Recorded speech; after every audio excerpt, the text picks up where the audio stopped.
Oop, there's one. Got one. So this past year, I kayak fished all across North America in search of kokanee. And it's early November now, and they are a 4-year salmon. So like their sea-run cousins, sockeye salmon, which they are a landlocked form of, these kokanee will spawn at age 4 and die. Now, in these lake situations like I'm in today, these fish will have pretty poor success in terms of spawn, which is why they rely on hatchery plants. But I thought I'd take a few moments to sort of reflect on my experiences this past year kayak fishing for kokanee all across the West, all the way to Connecticut, and sort of highlight some of my takeaways from this past year. So here's looks like a hen. So during their non-spawning phase, they will be silvery blue and purple, and then as they turn towards spawn, they'll get this green heads and red bodies.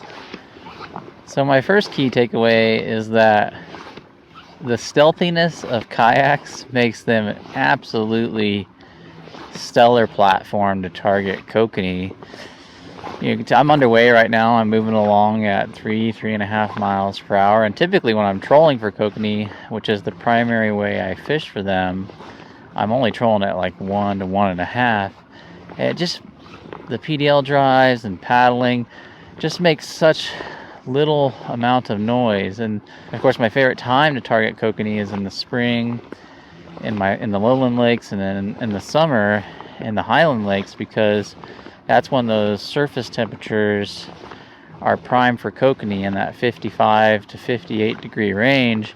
Those fish will be feeding near the surface on plankton and insect larvae, and they're very wary of noise and disturbance at that time. Power boats will push those fish away, and so they have to run really long lines out, because if they run their lines too close to the boat, the fish have spread away and moved away because of the motor noise. And I really didn't have that issue. I can find schools feeding on or near the surface. I can just stay on top of them. It just makes for a very effective fishing platform for kokanee. I absolutely swear that there are days that I will outfish powerboat anglers simply because I have that ability to locate schools and stay on top of them without breaking those schools up due to my motor noise. There's fish. So here it is, early November, and there's no snow out here on the mountains, and the larch trees are just turning yellow. And normally they should be long done, and there should be a bunch of snow all over the place. And that's just part of this multi-decade long drought here in the West. That's left a lot of our kokanee lakes, because most kokanee lakes are found in the western United States. There's a few in New England, and it's really left our kokanee lakes low on water, just because we've had very little precip and we've been very warm. But the kayak has given me really special access to these fisheries, because I can drive down on the lake bed, I can drag my kayak down on a cart, and I've been able to access a lot of these lakes that where most of the boat ramps were closed quite readily.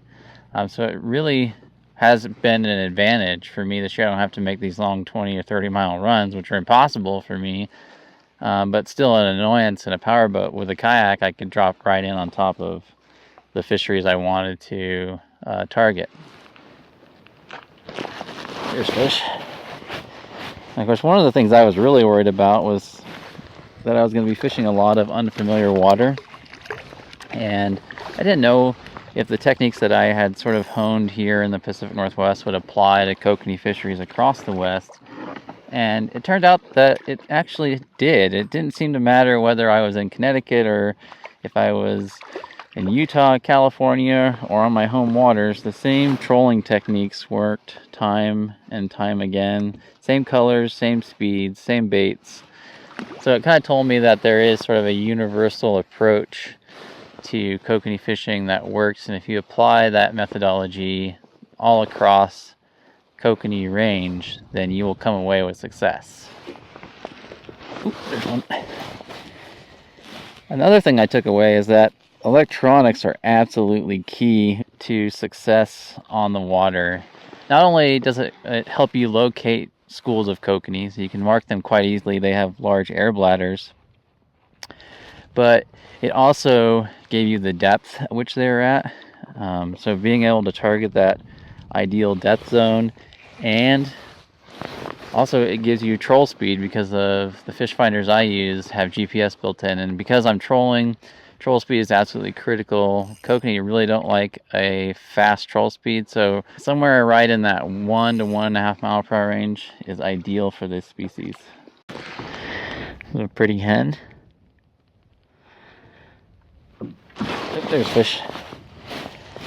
Another key takeaway, and one that really surprised me this year, is because I was trolling, I had to target specific depths, and it's very difficult to get to specific depths, or at least get precise depths, when you're just using lead to get down there. But with the use of a downrigger, I was able to really precisely target those fish I was marking on my fish finder, anywhere from 40 to 80 feet deep. It's not uncommon for them to hit those depths, especially later in the summer.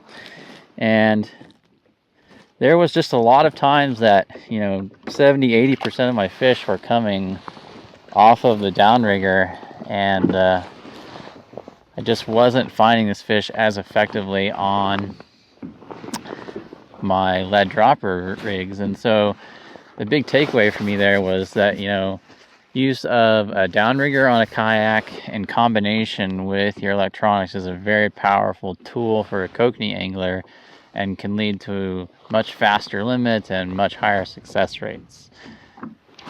There's fish. Oh, he's still there. That feels like a good one. Oh yeah, a little buck.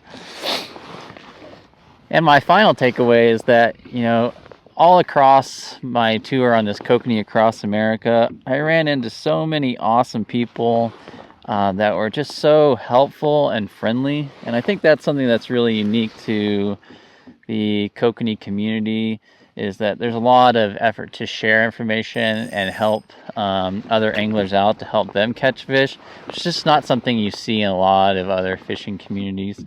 And I think it's one of the things I enjoy most about kokanee fishing is the high level of camaraderie. People will just give you their locations where they're catching fish, their depths, the colors that they've been having the greatest success with, and it was just a really neat and remarkable experience, really, to connect with such a diversity of people across the country because of kokanee.